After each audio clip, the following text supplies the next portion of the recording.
Revenue की terms मैं अक्सर बताता हूँ, तो इसमें एक और इम्पॉर्टेंट टर्म है।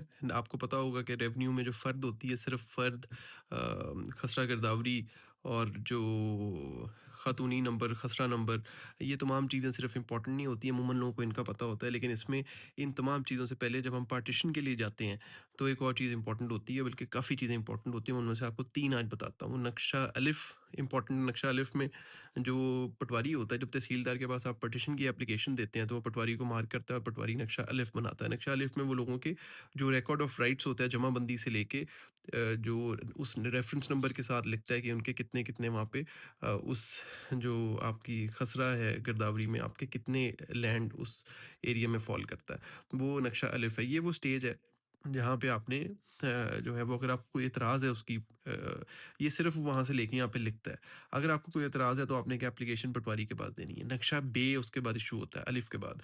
नक्शा बे में वो बताता है कि हमने जो पार्टीशन करनी है उसमें जो सारी चीज़ें हैं, मतलब कोई दरख्त हैं, कोई नाला है और कोई रास्ता है, कुछ है, तो वो हमने किस तरीके से इवनली डिवाइड करनी है। वो नक्शा बे है। नक्शा बे वो स्टेज है जहाँ पे आप एप्लीकेशन दे के ऑब्जेक्शन फ़ाइल कर सकते हैं कि जी हमारे एरिया से आप, मतलब मैं ये चाह रहा हूँ कि मुझे इस वनडे में से मिले या उस वनडे में से मिले।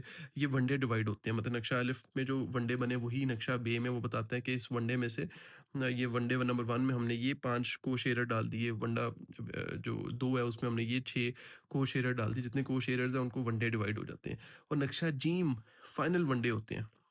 जो ऑब्जेक्शन अगर फ़ाइल हुई उसकी डिसीजन के बाद पटवारी फाइनल वन डे इशू करता है और वो तहसीलदार या असिस्टेंट कमिश्नर रेवेन्यू की कोर्ट में जमा करा के उनको फाइनलाइज फिर एसी ने करना होता है और आपके उसके मुताबिक पार्टीशन हो जाती है। तो नक्शा अलिफ, बे और जीम ये वो टर्म्स हैं जो मैंने एक मुकदमे में जब इनके बारे में पढ़ा तो मुझे पता चला। मैंने 6 मुकदमे 6 मुझे जो ज़हन में आ रहे हैं, सिर्फ़ इस बेसिस पे जीता कि नक्शा बे के बाद हमने ऑब्जेक्शन वही फ़ाइल किया, तो वो ऑब्जेक्शन जो फाइनल रेवेन्यू का ऑर्डर हुआ पार्टीशन का, उसमें इग्नोर की गई थी।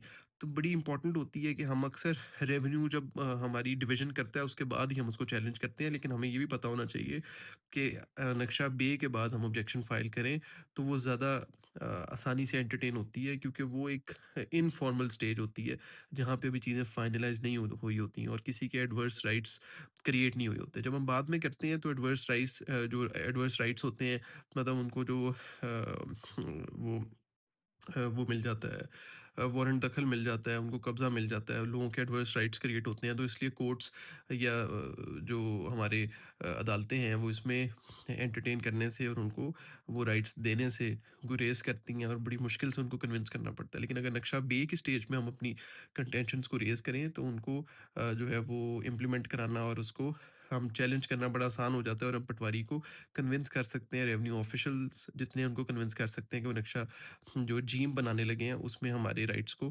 प्रॉपर्ली एंटरटेन करके बनाएँ और हमें ज़्यादा एफर्ट ना करना पड़े। तो ये टर्म्स हैं, कुछ और टर्म्स आपको फिर बताएँगे। Thank you.